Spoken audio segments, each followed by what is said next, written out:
नमस्कार दोस्तों, मैं हूं नीरज शर्मा और आप देख रहे हैं माई लोन माई डील पर मेरे साथ फाइनेंस की बात। दोस्तों, घर खरीदना हर किसी इंसान का सपना होता है और हर इंसान चाहता है कि लाइफ में कभी ना एक बार वो घर जरूर खरीदे। लेकिन होता क्या है, हम बिना जब भी कभी घर खरीदने जाते हैं तो बिना डॉक्यूमेंट्स की अच्छे से जांच पड़ताल करे हुए घर खरीद लेते हैं और अपनी पूरी जिंदगी भर की मेहनत की कमाई उस घर को खरीदने के लिए लगा देते हैं।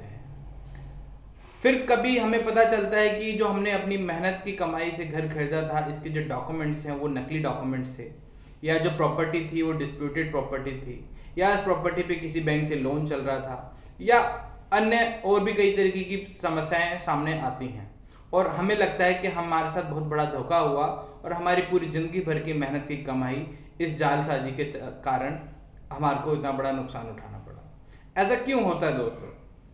क्या होता है दोस्तों, जब हम घर खरीदते हैं तो हमको डॉक्यूमेंट्स के बारे में अच्छे से नॉलेज नहीं होती। सामने वाला इंसान हमको लालच देता है कि हम आपको कम रेट पर घर अवेलेबल करा रहे हैं और हम भी लालच में आकर बिना डॉक्यूमेंट्स की जांच पड़ताल करे वो घर खरीदने के लिए अपनी जिंदगी भर की मेहनत की कमाई का पूरा पैसा उन लोगों के हाथ में दे देते हैं। इसे कैसे बचाया जा सकता है? इससे बचने के लिए आपको सिर्फ इतना करना है कि जब भी आप कभी कोई प्रॉपर्टी खरीदने जाएं, जब भी आप कभी घर खरीदने जाएं, तो घर खरीदने से पहले उस प्रॉपर्टी पर आप बैंक से डिमांड करें कि हमको इसके ऊपर लोन लेना है। लोन आपके पास चाहे पूरा पैसा अवेलेबल हो प्रॉपर्टी खरीदने के लिए, लेकिन आपको उसमें कुछ ना कुछ अमाउंट लोन का जरूर डालना चाहिए।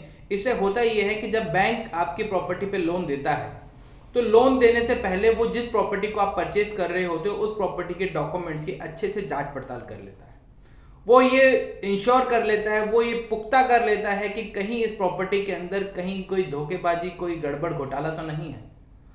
बैंक उसी प्रॉपर्टी पे लोन देता है जिसके जो डॉक्यूमेंट्स हैं वो बिल्कुल ठीक होते हैं, और अगर ऐसी कोई प्रॉपर्टी जिसके डॉक्यूमेंट ठीक नहीं है तो बैंक उसको लोन देने से मना कर देता है।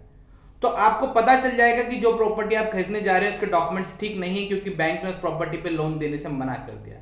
और अगर डॉक्यूमेंट्स ठीक है तो बैंक उस प्रॉपर्टी पर आपको लोन अवेलेबल करा देता है। तो इससे ये होता यह है कि आपकी जो पूरी जिंदगी भर की मेहनत की कमाई उस प्रॉपर्टी में लगने वाली है, वो बैंक के द्वारा डॉक्यूमेंट्स की जांच पड़ताल होने की वजह से वो पैसा आपका जो जिंदगी भर की मेहनत की कमाई है वो डूबने से बच जाता है। इसी तरीके के बहुत सारे केसेस हमारे सामने आते हैं जिसमें लोगों ने अच्छे से डॉक्यूमेंट्स की जांच न कर पाने की वजह से अपने पूरी जिंदगी भर की मेहनत की कमाई से हाथ धो बैठा।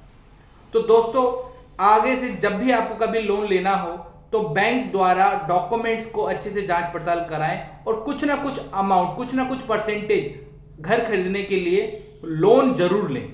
उससे आपको जो पता है, जो मैंने अभी आपको बताया कि जैसे बैंक सारे डॉक्यूमेंट जांच करके आपको बता देगा कि इस प्रॉपर्टी पे आपको लोन मिलेगा कि नहीं मिलेगा, इस वजह से आपकी जो जिंदगी भर की मेहनत की कमाई है वो डूबने से बच जाएगी। तो जरूर बताइएगा दोस्तों ये वीडियो आपको कैसा लगा, और इसी तरीके की और फाइनेंस से जुड़ी नॉलेज जानने के लिए और फाइनेंस से जुड़े टॉपिक्स को जानने के लिए आप हमारे चैनल को सब्सक्राइब करें, लाइक करें। धन्यवाद, नमस्कार।